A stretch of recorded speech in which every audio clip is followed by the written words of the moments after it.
Sobat horor yang budiman, seperti biasa, sebelum kalian menonton dan menyimak video ini, bagi yang belum mandi, silahkan mandi dulu. Dan bagi yang belum makan, silahkan makan dulu. Biarkan Mimin saja yang belum mandi dan belum makan. Mengapa? Karena Mimin akan membacakan cerita horor terlebih dahulu buat kalian semua. Yang kali ini berjudul Ngunduh Arto dari akun Twitter Simpleman yang bercerita tentang pesugihan yang berujung teror dan petaka horor. Selamat menyimak dan semoga kalian terhibur. Salam horor.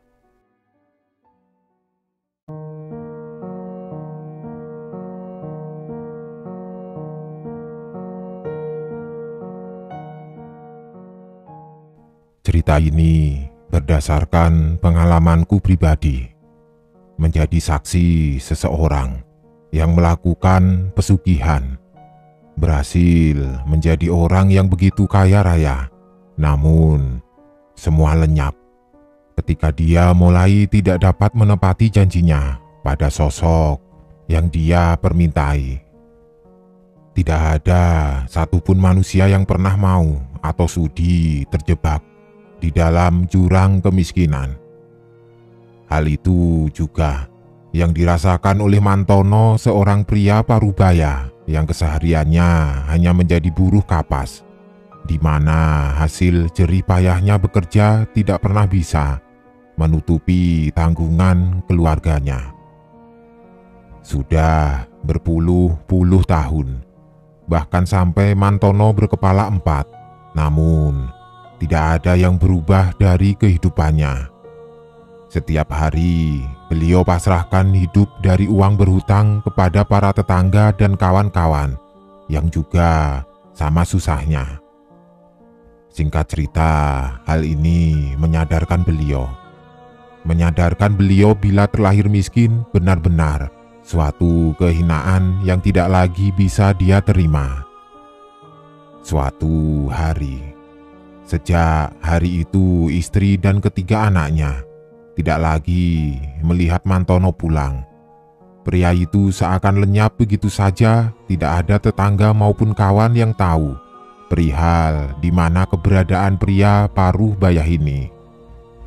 Hal itu membuat keluarga Mantono semakin sulit, karena dia menghilang begitu saja, tak kunjung muncul sehari sampai berbulan-bulan, tanpa ada satupun orang yang tahu, sampai pihak keluarga mulai pasrah. Tidak tahu lagi harus mencari kemana pria satu ini. Lambat laun, kabar hilangnya Mantono mulai meredup, tertutupi oleh sebuah tragedi misterius yang menimpa seorang pemuda yang tiba-tiba lenyap, hilang ditelan sungai ketika dia menceburkan diri untuk mandi di siang bolong. Berita ini sontak menggemparkan seisi desa. Aku yang masih duduk di bangku SMP, setelah mendengar perihal berita ini ikut berlari menuju ke tempat kejadian, di mana waktu itu tepi sungai sudah ramai dipenuhi oleh warga desa yang penasaran bagaimana kejadian tragis ini bisa terjadi. Aku mendekat, berbaur dengan yang lain. Aku mencoba memasang telinga rapat-rapat guna mencuri dengar kronologi kejadian ini bermula. Rupanya korban tenggelam adalah seorang pemuda dari desa sebelah. Bila ada yang ingat dengan lokasi tempat tinggalku, desa ini ada di barat pabrik gula. Korban datang bersama 2 kawannya. Awalnya niat mereka datang ke sungai adalah untuk melepas penat, menikmati semilir angin setelah pulang dari sekolah. Namun, cuaca yang panas saat itu membuat salah satu dari mereka mengajukan ide untuk menceburkan diri ke sungai, berendam, mandi. karena arus sungai yang saat itu cukup deras membuat dua kawannya ragu dan berkata bila itu bukan ide yang bagus. Merasa bahwa dua kawannya ini pengecut, si pemuda ini melepas pakaiannya tanpa berkata apapun. Tiba-tiba dia langsung melompat, menceburkan diri ke dalam sungai. Melihat tingkah sinting si pemuda rupanya tak membuat kedua sekawan ini khawatir, karena ia tahu bila pemuda yang baru saja melompat itu adalah salah satu dari anak yang pandai dalam berenang. Mereka pun tertawa sembari menunggu kemunculan si pemuda itu dari kedalaman air di sungai. Awalnya semenit, lalu 2 menit. Pemuda itu tak kunjung muncul dari dalam sungai. Merasa mereka sedang dikerjai, dua kawan ini melempar batu-batu kecil sembari mengatakan bahwa mereka tidak akan tertipu dengan sifat jahilnya kali ini. Tetapi waktu terus berlalu. Hingga 10 menit akhirnya berlalu begitu saja. Dan pemuda itu masih juga tak kunjung muncul ke permukaan. Hal ini membuat dua sekawan itu mulai berdebar, bingung perihal apa yang terjadi.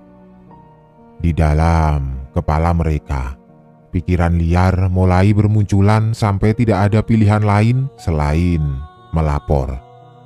Sudah berjam-jam semenjak kehilangan pemuda ini yang seakan lenyap dari kedalaman sungai yang seharusnya tidak terlalu dalam untuk ukuran laki-laki dewasa.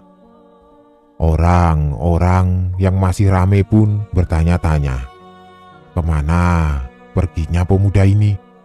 Kenapa sampai sekarang belum juga ada yang bisa menemukan? Bahkan tim pencari pun banyak yang berasal dari kalangan profesional. Namun sampai malam menjelang pun masih tidak ada kabar apapun. Saat itu diadakan doa bersama untuk siapapun yang sedang menahan tubuh pemuda ini agar dia melepaskannya. Tapi semua usaha itu seakan sia-sia. Di tengah riuh khawatir dan tangis histeris keluarga si pemuda, dari belakang datang sosok serba hitam dengan rambut gondrong serta jambang yang lebat. Ia berjalan menembus kerumunan orang melepaskan pakaian hitamnya. Tak ada yang tahu siapa gerangan lelaki asing tersebut. Tanpa mengatakan apapun, tiba-tiba lelaki misterius itu melompat begitu saja masuk ke dalam sungai, membuat tim pencari juga orang-orang yang melihatnya terhenyak sejenak. Tak lama berselang, sosok itu muncul kembali ke permukaan dengan jasad pemuda yang sudah lama meregang nyawa. Beliau menurunkan jasad pemuda itu yang meregang nyawa dalam kondisi meringkuk. Semua orang yang melihat hal itu lantas melangkah mundur, takut. Saat itulah satu persatu dari orang yang ada di sana mulai menyadari bila lelaki misterius ini tak lain adalah Mantono yang sudah lama hilang. Mantono yang saat itu terlihat lain membuat beberapa orang ragu untuk bertanya kepada beliau perihal apa yang sedang terjadi. Seperti dapat membaca pikiran, tanpa diminta Mantono menceritakan bila ketika pemuda ini menceburkan diri, sungai ini sedang kedatangan dayoh atau tamu. Dayoh yang dimaksud ini adalah buaya putih yang kebetulan melintas di sungai ini. Begitu melihat pemuda ini, dia langsung suka. Hal itulah yang membuat dia akhirnya menahan kaki si pemuda agar tidak lagi kembali ke permukaan. Tahu bila dirinya akan mati, ia meringkukkan tubuhnya, berpose layaknya seseorang yang sedang kedinginan. Saat ini sukmanya sedang dibawa oleh dia sebagai ganti nyawanya. Mantono mengambil kuningan dari dalam kantung celananya, Bentuknya logam seperti emas, sangat bagus untuk memperlancar rezeki, namun orang tua pemuda itu menolak. Saat itu Mantono bertanya, bolehkah bila dirinya yang menyimpan benda ini? Orang tua itu hanya mengangguk, sembari membawa pergi jasad buah hatinya. Saat itulah ada senyuman menyeringai di wajah Mantono. Siapa yang menduga bila ini adalah awal dari sesuatu yang tengah dia sembunyikan. Keesokan harinya, kepulangan Mantono ini jadi buah bibir orang sekampung. Tak ada yang tahu menahu kemana perginya Mantono tiba-tiba saja pulang, lalu menolong mengangkat jasad dari pemuda yang mati dalam keadaan tragis. Banyak yang curiga, tapi lebih banyak yang memilih untuk diam. Tak hanya itu saja, perubahan sikap Mantono juga begitu kentara. Ia lebih banyak menyendiri di dalam rumah. Bule Yani, istrinya, bahkan seringkali ditanya orang tentang apa yang dilakukan Mantono di dalam rumah. Beliau hanya berkata, bila Mantono suaminya sedang duduk bersila. Orang-orang mulai berkasakusuk dengan sifat-sifat aneh Mantono ini, karena tak sedikit warga yang bertemu dengan beliau sedang berjalan sendirian, menyusuri gang-gang kampung dengan telanjang kaki, sembari bondo tangan, seperti orang menggendong anak. Namun warga memilih diam. Sebenarnya alasan kenapa orang-orang memilih diam bukan karena tanpa sebab, melainkan karena wejangan dari para tetua desa yang berkata, bila Mantono sudah tidak terlihat seperti pria paruhbaya yang dulu. Ada sesuatu di dirinya yang memancarkan kemilau emas, namun aromanya begitu busuk. Siapa yang mendekati Mantono akan kecipratan harta yang berlimpah, namun resiko yang diterima juga cukup mahal, sehingga warga memilih untuk menghindari Mantono. Puncaknya adalah ketika Mantono menyambangi ke rumah salah satu orang paling kaya di desa. Tak ada yang tahu maksud kedatangannya. Tidak beberapa lama setelah kedatangan Mantono ke rumah itu, terdengar suara marah dari si tuan rumah. Sebutlah dia Pak Jatmiko, salah satu pemilik usaha garmen rumahan. Dia keluar sembari memaki-maki Mantono, mengusirnya, berujar bila Mantono sudah sinting sampai berani berhutang kepada dirinya. Beberapa orang yang tahu perihal ini tidak ada yang berani menatap langsung. Mereka berpura-pura tidak mendengar atau melihat apapun, padahal telinga sedang memasang pendengaran rapat-rapat. Mantono pun pergi dengan membawa sejumput tanah dari rumah Pak Jatmiko. Semenjak kejadian itu, Mantono tidak pernah terlihat lagi keluar dari dalam rumah. Istrinya, Bule Yani, tak pernah lagi mau menjawab setiap kali ditanya di mana keberadaan Mantono. Pria itu bersembunyi, mengunci diri di dalam rumah gubuknya, tidak tahu apa yang dia kerjakan.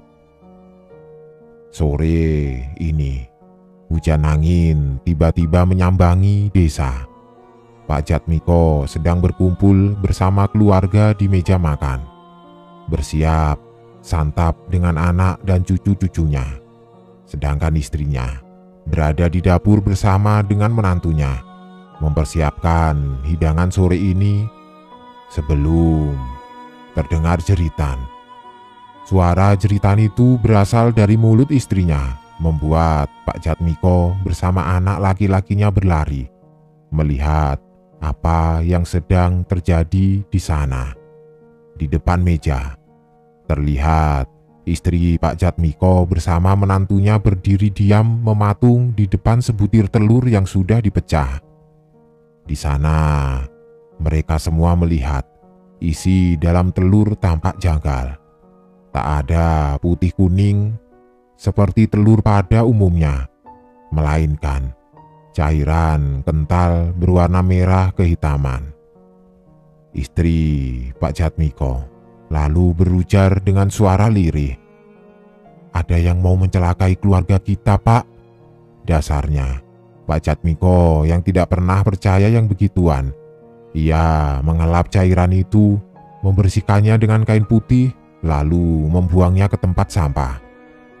Setelah itu ia pergi sambil berkata, "Tidak usah aneh-aneh, percaya kok sama tahayul." Meski Pak Jatmiko sudah mengatakan bahwa tidak ada yang perlu dikhawatirkan, namun istri, menantu, bahkan anaknya masih tampak memikirkan kejadian janggal tadi. Hal itu terlihat dari begitu heningnya ketika mereka duduk di meja makan. Tak ada yang bersuara, kecuali denting sendok. Pak Jatmiko yang menyadari betapa tidak enaknya suasana ini, lantas menghentikan aktivitasnya, mengatakan kepada mereka agar tidak lagi memikirkan apa yang baru saja terjadi. Lalu, di tengah-tengah perkataannya, tiba-tiba wajah Pak Jatmiko terlihat bercengit. Sebelum ia berhenti, satu tangannya bergerak sebelum menggerayangi masuk ke dalam mulut. Di sana, Pak Jatmiko menatap sebutir gigi yang patah. Tak lama kemudian darah keluar dari dalam mulutnya. Istrinya tampak terkejut. Sontak ia berdiri dan meminta suaminya menghubungi seseorang yang dia kenal. Namun Pak Jatmiko menolak. Perihal gigi yang patah ini tidak lain karena usianya yang sudah semakin tua. Lagi pula, pembahasan ini membuat Pak Jatmiko naik pitam karena sedikit-sedikit dihubungkan dengan hal yang tidak rasional. Beliau pun pergi masuk ke dalam kamar. Ketika di dalam kamar, tiba-tiba perhatian Pak Jatmiko teralihkan pada sebidang tanah kosong yang ditanami oleh kebun pisang yang bisa dirinya lihat dari jendela kamar miliknya.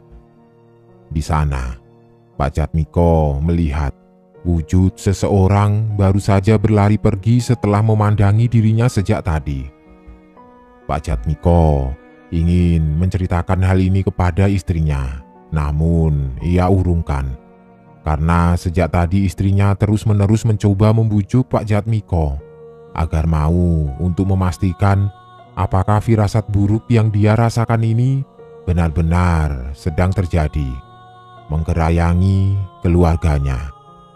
Pak Jatmiko pun pergi tidur. Ia terlelap karena larut meski pikirannya masih berkecamuk. Saat itulah Pak Jatmiko mendengar suara anjing yang terus-menerus menggonggong. Anjing itu pastilah berasal dari rumah Rombe yang ada di depan halaman rumah mereka. Karena hanya rumah Rombe lah satu-satunya rumah yang memelihara anjing di desa ini. Pak Jatmiko pun berdiri karena terganggu dengan suaranya. Ia sempat melirik ke arah jam yang menunjukkan pukul 1 dini hari. Tidak bisa tidur, Pak Jatmiko pun melangkah keluar kamar. Semakin lama, suara gonggongan itu semakin menjadi-jadi, membuat Pak Jatmiko penasaran apa yang membuat anjing-anjing ini menjadi seperti ini. Pak Jatmiko pun berjalan keluar dari pintu untuk melihat di mana anjing-anjing ini sedang menggonggong. Niat hati ingin menghentikannya. Sembari membawa payung di tangan guna memukul bila sewaktu-waktu binatang ini melawan. Namun, baru selangkah membuka pintu, Pak Jatmiko melihat seekor anjing hitam berdiri di depan rumahnya. Binatang ini terlihat berbeda. Belum pernah Pak Jatmiko melihatnya.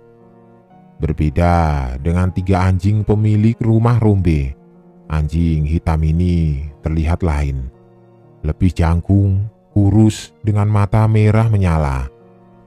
Pak Jatmiko melangkah mundur dari tempatnya berdiri. Sementara suara gonggong anjing di belakang kian menjadi-jadi dan tak lama anjing itu lalu menerkam. Keesokan hari, ramai orang datang ke rumah Pak Jatmiko setelah kabar tersebar. Ia ditemukan oleh istrinya seperti orang terkena stroke. Terjerambab di depan pintu, tak dapat bergerak dengan satu tangan tertekuk. Sementara matanya melotot dengan bibir miring. Setiap kali tetangga mencoba berinteraksi, Pak Jatmiko hanya bergumam, menyebut sebuah kata yang tidak jelas juntrungnya. Setiap hari, banyak orang datang mencoba menyembuhkan, namun tidak ada yang dapat menolong Pak Jatmiko. Mereka hanya bisa memberitahu bila di luar Pak Jatmiko sehat, namun di dalamnya sudah berantakan seperti benda pecah belah. Ada orang yang sengaja menyiksa Pak Jatmiko pelan-pelan. Bila bukan orang tersebut yang melepas, tidak akan ada yang bisa melepaskannya. Saat itu Mantono datang berkunjung. Keluarga Pak Jatmiko hanya diam saja saat pria itu berjalan masuk langsung menuju ke kamar. Beliau bertanya apa yang sedang terjadi. Istri Pak Jatmiko hanya menjawab sebisanya. Saat itulah Mantono membisiki sesuatu ke Pak Jatmiko. Ia juga meminta segelas air putih, meminumkannya kepada Pak Jatmiko sembari menghadapkan agar kepala pria parubaya itu menghadap ke selatan. Entah bagaimana hal ini bisa terjadi. Tak lama kemudian, Pak Jatmiko perlahan pulih. Mantono lalu duduk di ruang tamu menunggu Pak Jatmiko muncul, berjalan keluar, memberi Mantono segepok uang. Mantono berdiri, mengatakan kepada Pak Jatmiko, hanya dalam waktu 1 bulan uang ini akan kembali berlipat-lipat ganda. Pak Jatmiko hanya diam saja. Di bawah kaki Mantono beliau melihat anjing itu menatapnya. Dari uang yang diperoleh Mantono itu, dia mendirikan sebuah warung kecil, berjualan lontong kupang. Kabarnya, kata orang-orang tua, Mantono bisa melihat langgih. Langgih adalah tanah yang baik digunakan untuk berdagang. Sayangnya, yang bisa melihat ini hanya para jagrak, orang khusus. Hari pertama warung lontong kupang itu dibuka, diserbu dengan orang-orang bermobil. Tidak ada yang tahu bagaimana hal ini bisa terjadi. Pasalnya, melihat warungnya saja, orang kalangan menengah ogah untuk mampir. Namun, berbeda dengan usaha Mantono ini benar-benar diburu saat itu. Bahkan seminggu setelah usaha ini berjalan, semakin panjang mobil yang parkir.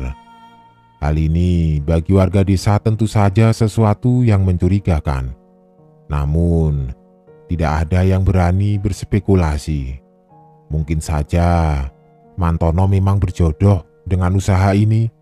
Anehnya, bila warga desa yang membeli tidak ada yang istimewa dari makanan ini, mulai dari rasa serta aromanya masih kalah jauh dengan lontong kupang lainnya.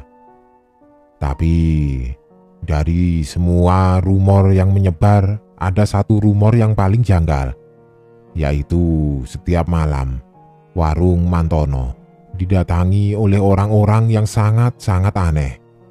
Orang-orang ini tak diketahui datangnya dari mana. Mereka biasa mengenakan baju serba hitam, terkadang berwarna pedar. Ukuran tubuhnya juga tidak umum, tinggi sekali. Namun, yang paling janggal dari orang-orang ini, mereka selalu menutupi mulutnya dengan selembar kain.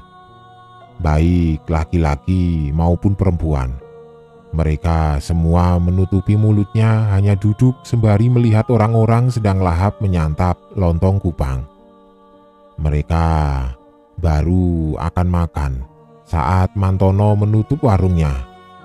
Hal ini tentu memancing rasa penasaran orang-orang. Siapa gerangan manusia ini? Dari usaha warung kupang ini hanya butuh waktu 1 tahun bagi Mantono bisa membangun rumah 2 lantai dengan 3 mobil terparkir di depannya. Semua anak-anaknya diberi usaha sendiri-sendiri. Anehnya, warung tempat Mantono berdagang tetap dibiarkan seperti itu.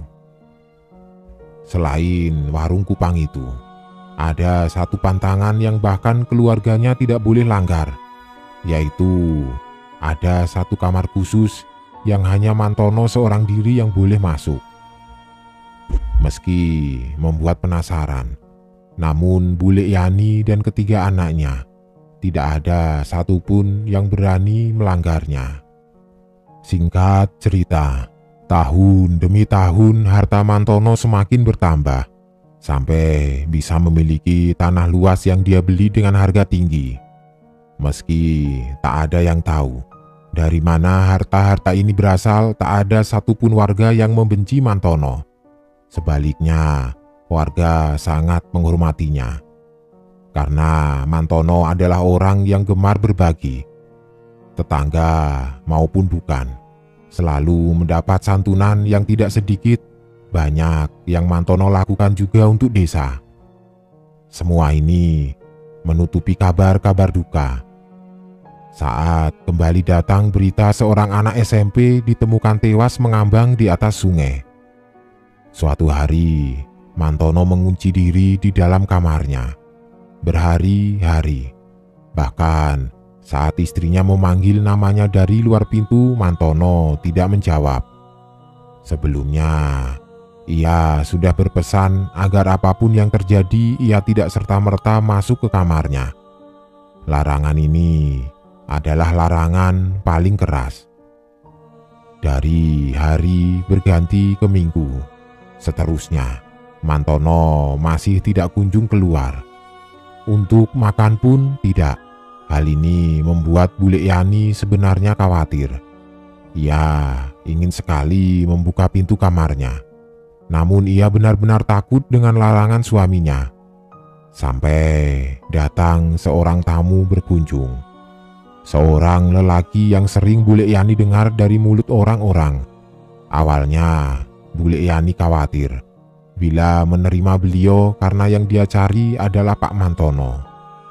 Sementara orangnya sedang melakukan sesuatu di dalam kamar dan tidak dapat diganggu. Saat itulah beliau membuka kain yang menutupi mulutnya. Di sana, Bule Yani sontak terkejut melihat lelaki di hadapannya tidak memiliki aci-aci, sebuah sela di antara hidung dan mulut. Bule Yani langsung mengerti. Lelaki itu hanya berpesan sudah waktunya memilih anak panggung bagi dirinya. Mohon disegerakan. Malam itu, Bule Yani menggedor pintu kamar Pak Mantono sampai satu rumah terbangun. Untungnya, tidak lama kemudian, Pak Mantono keluar dengan pose seperti menggendong seorang anak kecil di depan tubuhnya. Mantono hanya berkata, "Ini loh, biar aku lemparkan anak panggungnya." Mantono berpesan agar tidak ada yang mengikuti dirinya sementara dirinya pergi berjalan ke sungai. Konon, tetangga Pak Mantono yang tahu dan bisa melihat bila yang digendong Pak Mantono adalah anak genderuwo. Terlihat dari tangannya yang panjang dan berbulu lebat seperti orang hutan. Mantono membawanya ke sungai, melemparkannya begitu saja. Setelah itu, beliau kembali masuk ke dalam kamar. Namun, sebelum Mantono menutup pintu, ia menyampaikan kepada Bule Yani agar setelah maghrib tidak ada anak kampung yang keluar rumah. Bule Yani pun menyampaikan hal ini. Ia menyampaikan dari mulut ke mulut. namun hanya ditanggapi oleh beberapa orang saja. Pasalnya, desa masih belum banyak dihuni keluarga. Singkatnya, setelah maghrib, masih ada anak-anak yang keluar untuk menuntut ilmu mengaji di sekitaran lahan pabrik gula sebelah timur. Ada 2 anak lelaki. Mereka terlambat pulang karena bermain di rumah temannya setelah mengaji. Langit sudah gelap. Diiringi hujan rintik, dengan berlari di atas tanah berlumpur mereka melewati jalan penghubung desa. Sebelum salah satu dari mereka berhenti ketika melihat seseorang. Seseorang sedang berdiri dari kejauhan. Ia melambaikan tangannya, memanggil-manggil mereka. Satu anak berteriak agar segera pulang dan jangan mendekati orang asing. Namun, anak yang lain tampak penasaran. Ia melihat dengan kaki berjalan mendekat setapak demi setapak. Berusaha menghentikan kawannya, ia menarik paksa tangannya. Namun, seperti tersihir anak itu tidak mau berhenti. Kini, ia melihat ke tempat sosok itu berdiri sebelum melepas kain di wajahnya. Saat itulah anak itu sadar dengan cerita yang beredar. Bajul putih seneng cah lanang. Buaya putih senang dengan anak laki-laki. Hujan masih turun. Sosok itu tinggi sekali. Kini ia membungkuk masih melambai-lambai. Ketika dia tersenyum, sobekan mulutnya dari telinga ke telinga. Anak itu mulai terlihat panik, antara bingung apa harus meninggalkan kawannya dan menyelamatkan diri sebelum guru ngajinya datang. Anehnya, ketika guru ngajinya datang, sosok yang berdiri jauh itu lenyap, hilang, sehingga anak itu tidak tahu harus menjelaskan apa kepada gurunya. Malam itu mereka diantarkan pulang, sembari diberi pesan agar tidak mendekati sungai sampai lawit weton lewat. Ada dayoh mampir. Badan yang dulu subur perlahan menjadi kurus kering. Dari lubang hidung dan ujung mata terus-menerus mengalirkan darah segar. Kedua kaki sudah tidak dapat menopang tubuh, sepanjang hari hanya dapat berbaring di atas tikar tipis. Itu adalah gambaran bagi yang bersekutu dengan Widuri. Setiap hari, setelah langit menjadi gelap, hujan pasti turun. Dari jalan-jalan desa yang berlumpur, banyak sekali warga yang mengaku melihat orang-orang asing berjalan sendirian dengan menutupi wajahnya menggunakan kain berwarna hitam pekat. Tinggi mereka berbeda-beda setiap hari. Sebenarnya, ketika hal janggal terjadi, orang desa sudah sangat paham. Biasanya ini pertanda dari sesuatu yang sedang atau akan datang. Hal ini menyerupai bencana yang memang hanya orang tertentu yang bisa membacanya. Beberapa tetua berpendapat bila Mantono sudah berhenti menyembah Widuri, hanya tinggal menunggu waktu ketika sekutu sudah menjadi musuh. Hal ini ditandai oleh matinya 7 ekor sapi Mantono, di mana isi di dalam perut binatang itu terburai, menghembuskan aroma bangkai yang menyengat. Setelah 7 ekor sapi, satu persatu dimulai dari usaha tambak ikan, lalu merambat ke perkebunan pohon jati. Semua itu perlahan-lahan menggerogoti harta Mantono. Puncaknya, ada seorang lelaki tua yang mengetuk setiap rumah penduduk, namun tidak ada yang berani membukakannya. Ia berkata, "Satu lagi anak panggung, maka desa ini tidak perlu menanggung teror yang lebih sinting." Karena waktu itu aku sendiri bisa merasakan setiap sudut desa seperti ada sesuatu yang mengawasi. Bahkan anak-anak sengaja disembunyikan di dalam kamar orang-orang tua. Anehnya, di tengah kekacauan yang semakin menjadi-jadi, tak ada satupun orang yang melihat batang hidung Mantono. Ia lebih banyak bersembunyi di dalam kediaman rumah besarnya. Sampai terdengar kabar seorang anak lelaki menghilang setelah buang hajat di sungai, menyisakan potongan baju yang tersampir di jumbleng. Hingga saat ini tidak ada yang melihat di mana jasadnya ditemukan. Hal ini tentu saja membingungkan mengingat biasanya buaya putih selalu mengembalikan jasad dari buruannya. Saat itulah kemarahan orang-orang sudah tidak terbendung lagi. Pagi buta, segelintir orang datang mengetuk paksa rumah Mantono. Istrinya yang terkejut setelah membuka pintu hanya dapat diam saja sewaktu golongan orang-orang berbadan tegap itu melesat masuk. Mereka berteriak, memanggil nama Mantono yang sekarang tidak lagi dihormati di desa ini. Sebelumnya hanya prasangka, namun sekarang orang-orang sudah semakin yakin bila memang keluarga Mantono bersekutu dengan Widuri, salah satu yang dipercaya memegang sungai. Dengan memaksa istri Mantono, mereka semua berdiri di depan pintu kamarnya, mendobrak secara bergantian sampai pintu kayu berwarna kecoklatan itu mulai terbuka perlahan-lahan. Tepat ketika pintu itu sudah hancur, orang-orang terdiam mendapati isi dalam kamar Mantono yang dipenuhi benda-benda yang sebelumnya tidak pernah dibayangkan orang-orang. Mulai dari piring peduk sampai kaki kuda, semua lengkap tergantung di atas kamar Mantono. Sementara di tengah-tengah ruangan, mereka melihat Mantono terbaring dengan kondisi perut robek seperti dicabik-cabik. Anehnya, Mantono masih bisa hidup dalam kondisi seperti itu.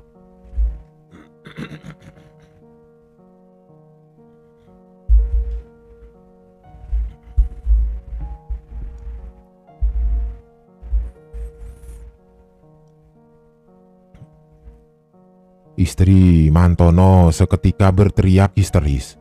Sudah lama Mantono mengurung diri di dalam kamar tanpa tahu kondisi yang terjadi. Siapa yang menduga bila ada bagian yang tidak pernah Mantono ungkap? Lantas, melihat kejadian sinting itu, salah seorang tetangga mengusir semua orang keluar. Orang-orang saling bertukar cakap perihal apa yang baru saja mereka lihat. Gemetar tangan mereka masih belum cukup menutupi ketakutan yang kini menyelimuti diri mereka. Para tetangga rumah memilih diam sementara istri Mantono hanya bersandar di tepi tembok saat pintu kayu ditutup.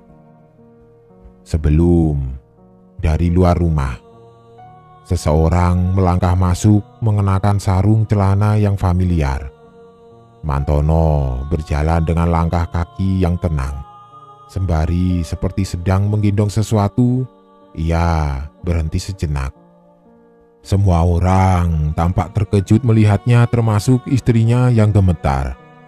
Salah seorang dari mereka seketika membuka kembali pintu kamar Mantono. Anehnya, dari atas tikar tipis tempat mereka semua melihat Mantono tadi, tidak ditemukan sosok Mantono yang tadi mereka lihat dalam kondisi tragis. Hanya sebatang logam kekuningan menyerupai emas yang ada di sana.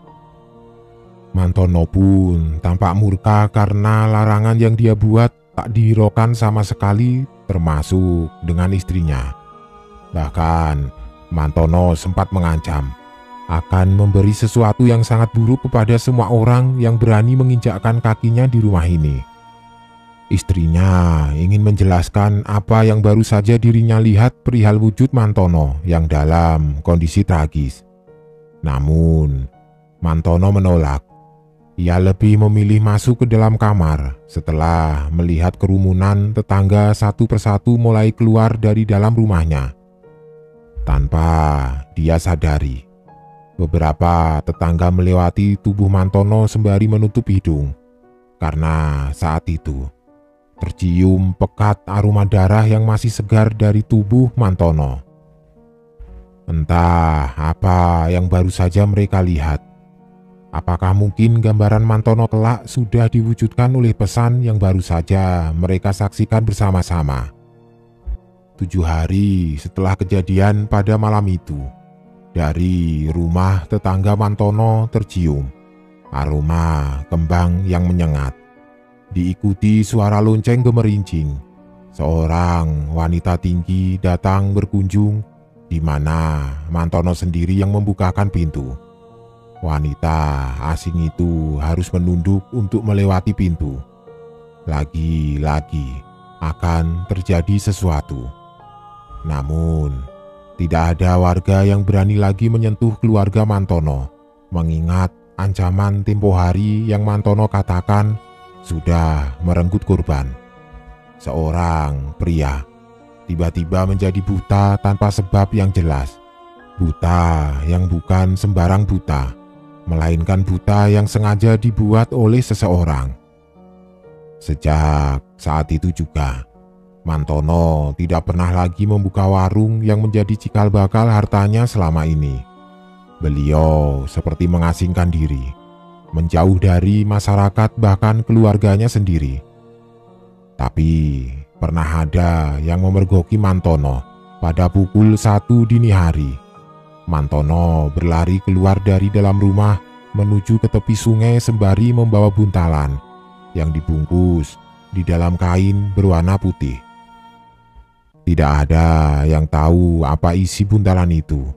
Semua orang terlalu takut mencari tahu. Namun, gara-gara ini, tersebar kabar bila buntalan itu konon dipendam di sebuah kebun pisang yang ada di tepi sungai. Setelah melakukan hal itu, Mantono lalu kembali pulang. Hal ini dilakukan Mantono hanya pada hari-hari tertentu.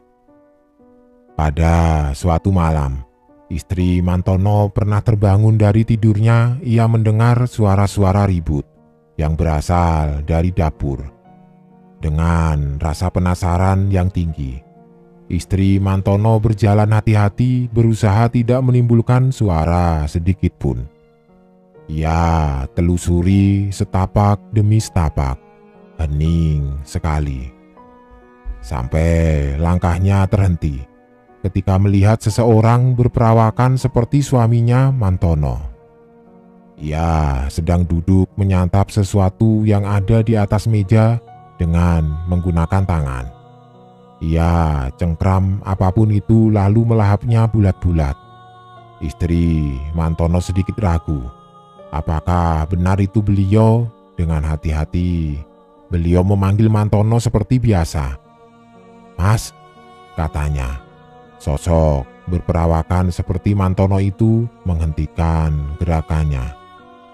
Ia tidak langsung menoleh, melainkan hanya diam saja, tak bergerak sedikit pun, menimbulkan kecurigaan. Kenapa dengan suaminya ini? Istri Mantono lantas mendekat. Tiba-tiba tercium aroma amis seperti bau ikan sungai. Ketika jarak di antara mereka hanya terpaut beberapa langkah saja. Saat itu, dalam gerakan yang cepat, Mantono yang sedang duduk tiba-tiba menunjuk sesuatu yang ada di belakang wanita itu. Di sana, di depan mata kepala istri Mantono, ia melihat kedua anaknya yang barep dengan yang ragil berdiri memandang beliau. Wajahnya berlumuran darah. Lalu dari belakang sepasang tangan menutupi mata istri Mantono. Lalu terdengar bisikan, "Tidak apa-apa, ini salah satu perjanjian dengan suamimu." Gemetar sekujur tubuh istri Mantono waktu itu. Namun tidak ada yang dapat beliau lakukan. Dengan langkah kaki perlahan, sosok yang membekap istri Mantono seperti ingin menuntun dirinya ke suatu tempat. Dari sekitar tubuhnya, Pakaian yang istri Mantono kenakan terasa seperti ditarik-tarik oleh tangan-tangan mungil. Sembari terdengar isak tangis yang meminta-minta tolong. Suaranya sama persis dengan suara kedua anaknya. Entah mereka benar-benar anak kandungnya atau bukan. Tak lama kemudian, terdengar suara pintu berderit diikuti suara yang familiar. Suara mengerang dari seseorang yang kesakitan. Mata istri Mantono lalu dibuka sebelum sosok itu lenyap tidak nampak lagi. Istri Mantono justru tertuju pada pemandangan sinting yang ada di hadapannya. Di atas karpet, Mantono tengah berbaring sembari menggaruk tubuhnya yang dipenuhi darah segar. Tidak hanya itu saja, dari dalam duburnya juga mengalir darah yang menggenang di atas lantai. Tapi yang paling mengerikan dari semua ini ialah perut Mantono yang menyerupai wanita hamil. Mantono terus mengerang, berteriak-teriak sembari mencakar sekujur tubuhnya. Saat dari balik sarung yang menutupi bagian bawah keluar sesuatu yang menggeliat. Tak lama kemudian, perlahan-lahan perut Mantono mengecil. Istrinya menatap ke sosok yang masih menggeliat di balik sarung kain. Mantono yang mulai bisa mengendalikan dirinya sontak terhenyak ketika melihat sosok istrinya berdiri di muka pintu. Ia lantas berteriak kepadanya, pergi kamu, jangan sampai bayi demit ini melihatmu." Istri Mantono masih diam, tercengang di muka pintu. Ia ingin melihat sosok di balik kain sarung tersebut, namun Mantono menghalangi. Ia berdiri menunjukkan bagian bawah yang sudah tidak terlihat lagi seperti manusia. Kulitnya mengelupas dengan daging mengagah. Mantono menutup pintu. Terdengar geraman tidak seperti manusia. Istri Mantono hanya diam. Tubuhnya seperti mendadak lumpuh. Apa yang baru saja dia lihat tidak akan pernah bisa beliau lupakan. Satu persatu, misteri yang Mantono sembunyikan seperti menyeruak naik. Namun, beliau tidak dapat melakukan apa-apa. Setelah lama hanya bisa diam di depan pintu, Mantono melangkah keluar. Di dadanya, ia merengkuk buntalan kain berwarna putih. Istri Mantono menatap suaminya. Wajahnya masih tampak murka, namun perlahan mulai melunak.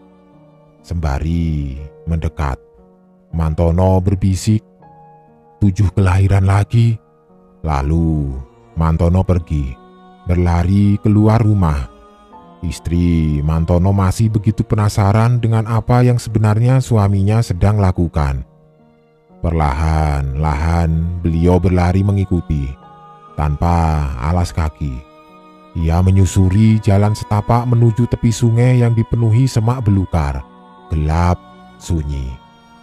Di antara pohon-pohon pisang, istri Mantono melihat suaminya sedang menggali sesuatu di tanah.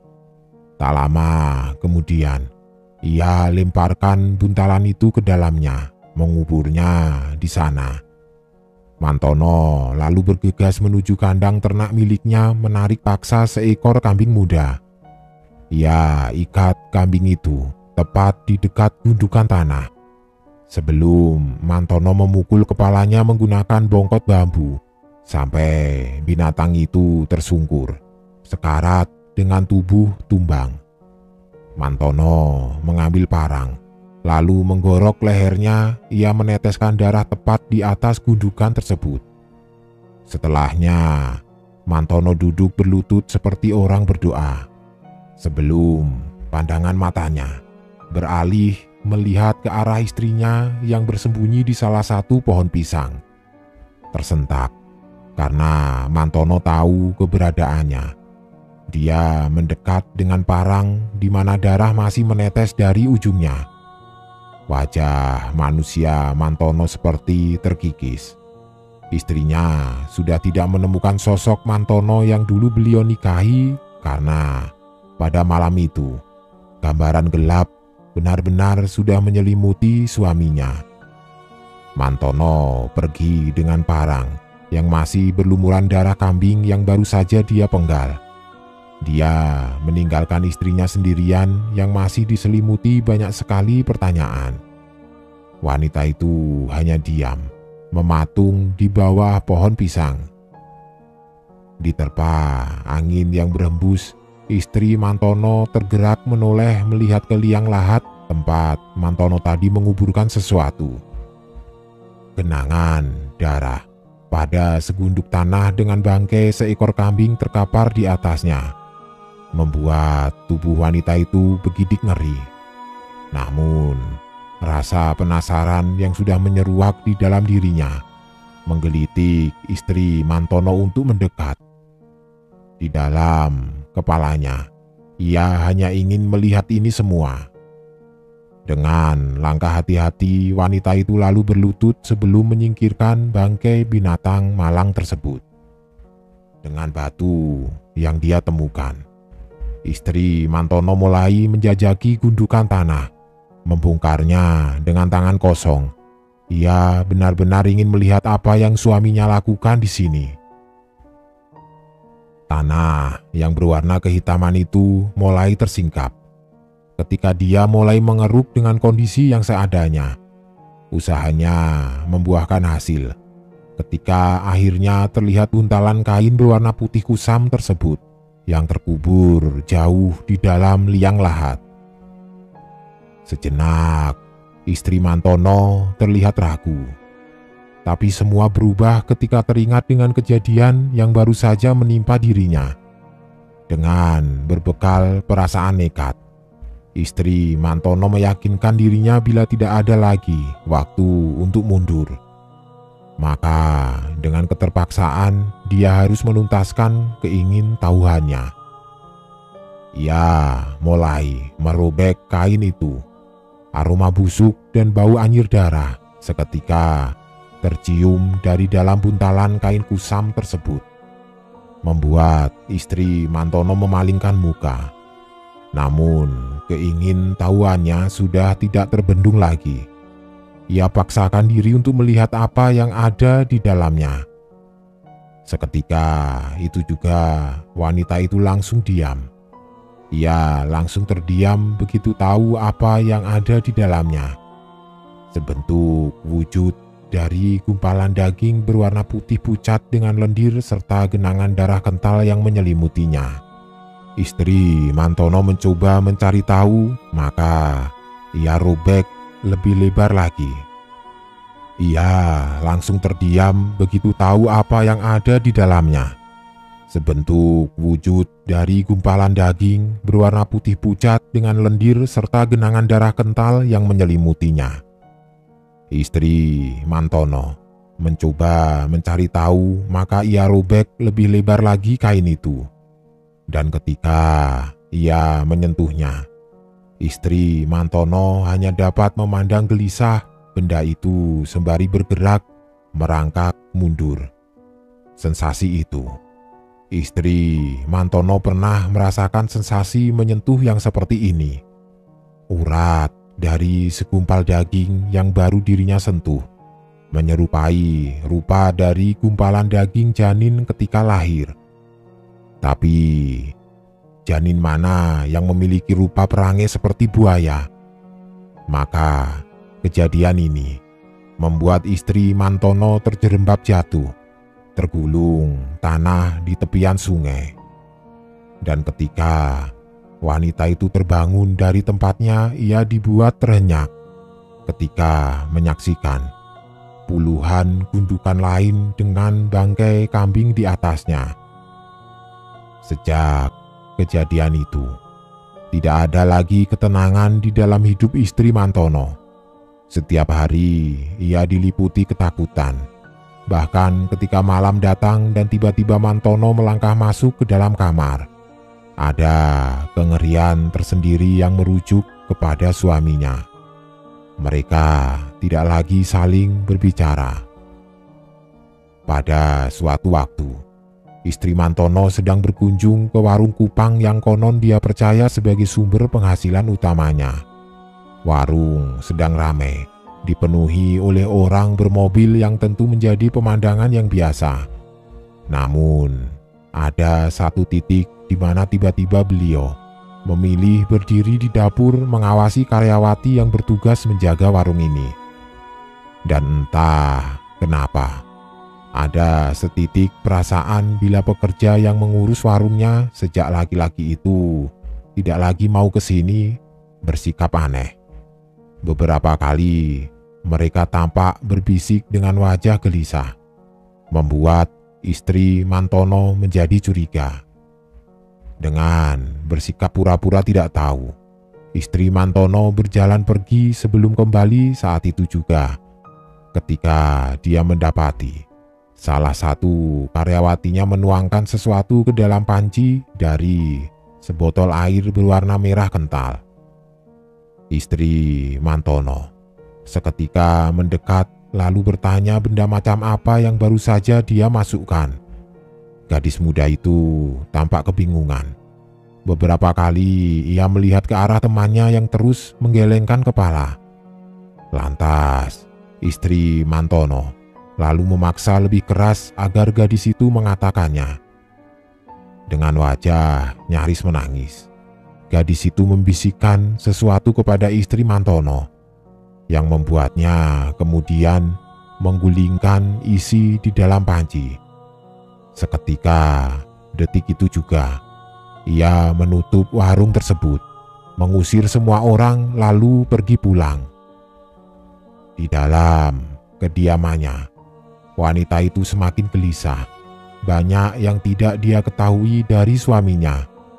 Beberapa kali perasaannya semakin menjadi-jadi ketika melihat wajah anak-anaknya. Sampai ia tiba-tiba melihat Mantono memandang dirinya. Ia baru saja keluar dari dalam kamar pribadinya. Wajahnya tidak dapat ditebak sama sekali.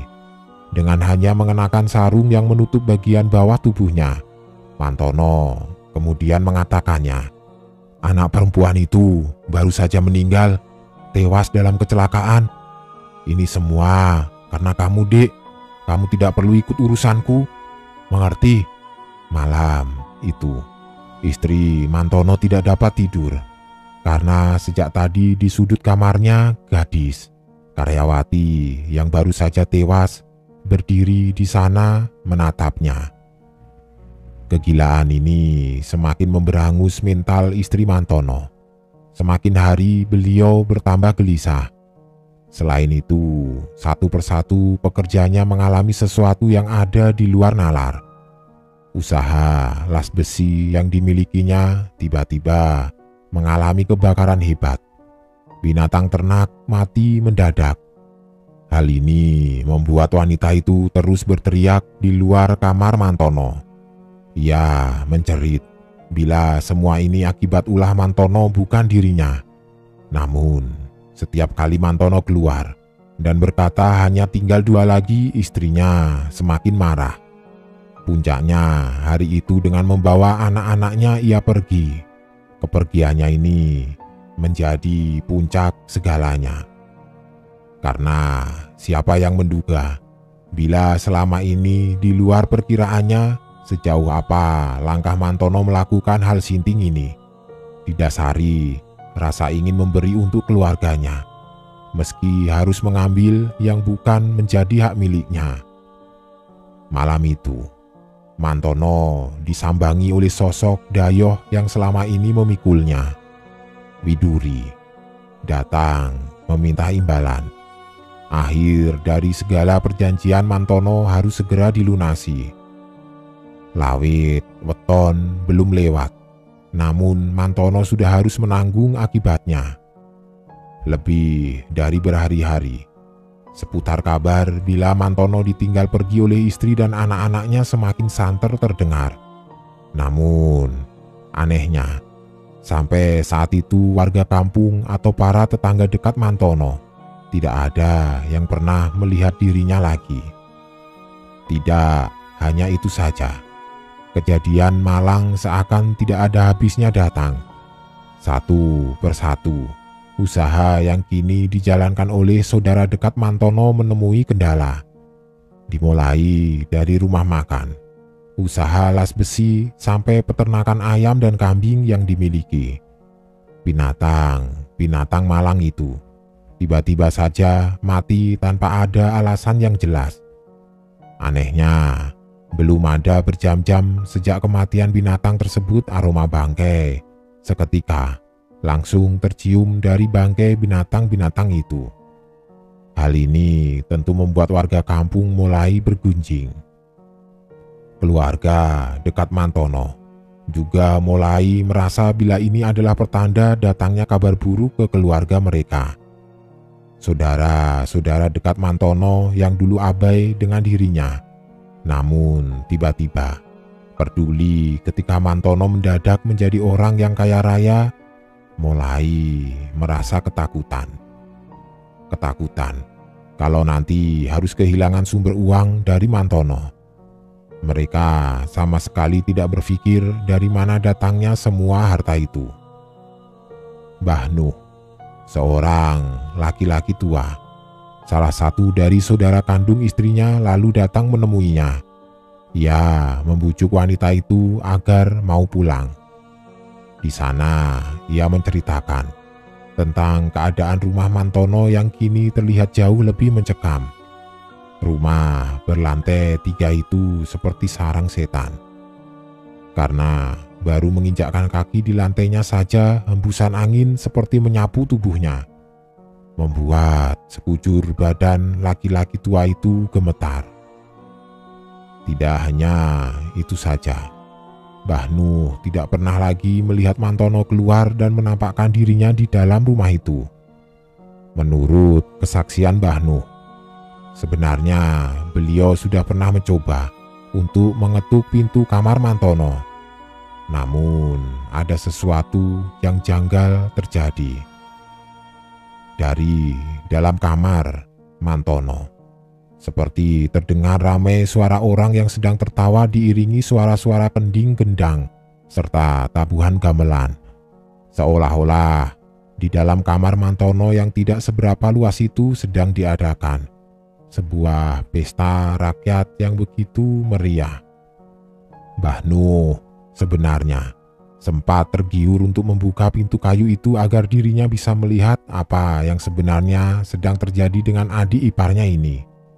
Namun belum juga membuka pintu, dari seberang ruang dapur, tiba-tiba terlihat wajah adik kandungnya yang sedang berdiri menatap kosong. Tapi itu bukan adik kandungnya. Ia memilih untuk pergi. Benar saja, baru berjalan beberapa langkah, sosok adiknya kini didampingi 2 anak laki-laki. Ia berdiri tepat di depan wanita itu. Hanya saja tubuh mereka terlihat pucat, seperti sudah lama terendam di dalam air. Istri Mantono lalu menceritakan perihal apa yang Mantono lakukan, dan laki-laki tua itu hanya bisa diam, sembari tidak percaya dengan apa yang baru saja dirinya dengar. Namun, adiknya tidak pernah berbohong kepadanya. Maka hari itu juga beliau masih membujuk agar wanita itu pulang. Mbah Nuh berjanji akan menemani adiknya untuk mencari tahu apa yang sebenarnya sedang terjadi dengan Mantono. Malam itu, setelah menitipkan anak-anaknya ke kerabat dekatnya yang lain, mereka bergegas menuju ke rumah tempat di mana semua ini dimulai. Benar saja, baru saja membuka pintu, mereka disambut suara langkah kaki dari anak-anak kecil yang sedang menapaki anak tangga. Tidak hanya itu saja, dari bagian dalam rumah tercium aroma bangkai dari binatang. Aroma sama yang pernah istri Mantono cium ketika mengikuti dirinya. Istri Mantono terus menyusuri lantai rumah yang semakin lama terasa semakin dingin. diikuti Mbah Nuh yang berjalan di belakang. Sampailah mereka di depan pintu kamar Mantono, tempat di mana ia benar-benar mendengar kending dan ketukan gamelan terdengar dari dalam kamar. Beliau menyentuh handle pintu, memutarnya perlahan lalu mendorong pintu kayu. Sebelum istri Mantono menyadari sesuatu yang janggal dengan sosok Mbah Nuh. Di atas bibir laki-laki itu, istri Mantono tidak menemukan aci-aci atau filtrum yang pada umumnya dimiliki oleh manusia normal. Yang terjadi selanjutnya adalah istri Mantono terperanjat mundur sebelum ia melihat ke arah suaminya, Mantono, yang selama ini lenyap berhari-hari sedang dalam posisi tengkurap di atas tikar kamar. Disitulah fakta mengenai keadaan suaminya terlihat di depan matanya. Tubuh Mantono terbujur dengan tulang belakang menonjol keluar. Rambut Mantono yang dulu panjang rontok sampai menyisakan batok kepala dengan wajah yang hanya bisa melihat ke arah bawah dari anusnya. Mantono terus-menerus mengeluarkan darah sampai lantai keramik itu dipenuhi genangan. Seperti istri pada umumnya yang menyaksikan suaminya sendiri dalam kondisi mengenaskan seperti itu, ia hanya bisa diam sebelum badannya menghantam lantai karena kedua kakinya tidak sanggup lagi menahan beban tubuhnya setelah melihat pemandangan mengerikan seperti itu. Saat itulah istri Mantono baru saja menyadari. Rupanya sejak tadi Mantono sedang mencoba berkomunikasi dengan dirinya. Ia berusaha merangkak mendekati dirinya. Namun gerakannya janggal, seakan tubuhnya kesulitan untuk bergerak. Mantono berusaha mengatakan sesuatu kepadanya. Tidak punya pilihan lain, wanita itu lalu mendekati Mantono, mencoba bertanya apa yang sedang coba dia sampaikan. Ketika Mantono membuka mulutnya, ia tahu keadaan suaminya lebih tragis dari apa yang dia bayangkan. Lidahnya membusuk dengan gigi tergemeletak di sana-sini. Mantono hanya dapat bersuara dengan paro, seperti suara dares atau burung hantu. Kulitnya pucat, mati seperti selama ini ditenggelamkan di dalam air. Di tengah kegilaan yang menimpa mereka, saat itulah wanita itu lalu menyadari kalau rupanya sejak tadi Mantono hanya ingin mati. Semalaman, berbekal kursi yang istri Mantono dorong ke dalam kamar, ia hanya duduk, melihat tubuh suaminya mengejang dan terus mengeluarkan darah dari lubang anusnya. Ia sudah meminta tolong saudara-saudaranya untuk menjemput seseorang. Ia tahu bagaimana semua ini harus diakhiri. Rame warga yang datang pada hari itu, tapi hanya segelintir orang yang boleh masuk ke dalam rumah. Mereka yang tahu tidak boleh menceritakan perihal keadaan Mantono. Seseorang yang datang pun hanya dapat duduk menutupi tubuh Mantono yang masih hidup dengan selembar kain. Yang sudah mati harus dicarikan pintu permohonan maafnya dari darah keturunannya. Setelah itu baru rumah ini bisa dikunci biar tidak menjalar. Kata-kata itu didengar oleh ketua RT dan perwakilan warga. Setelah itu barulah mulai dicari satu persatu orang yang ditulis di dalam selembar kertas tempat orang itu mendapat bisikan dari Mantono yang sepanjang hari meraung dengan suara paro. Pria itu seperti seonggok daging busuk. Meski tidak semua berhasil ditemukan, namun beberapa orang yang menjadi wakil dari korban Mantono datang. Di situ istri Mantono sampai hati harus bersujud memohonkan maaf untuk suaminya. Konon dari mata mereka Wujud Mantono sudah tidak terlihat seperti manusia melainkan buaya.